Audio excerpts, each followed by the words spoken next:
কোনো চিন্তা ভাবনা ধারণা সব বাদ দিয়ে আপনি নিজে থেকে মানে একদম সায়েন্সের মতো যদি তাকে করতে চান, ল্যাবরেটরিতে যদি টেস্ট করতে চান, তো ল্যাবরেটরি টেস্টে আপনাকে প্রথম করতে হবে।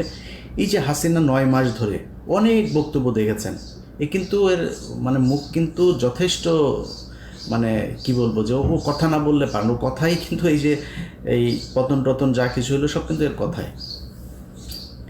এর মুখ থেকে গেল 9 মাসে আপনি আজ পর্যন্ত শুনেছেন ওয়াকার সম্পর্কে কোনো খারাপ কথা, ওয়াকারের বিরুদ্ধে কোনো অভিযোগ?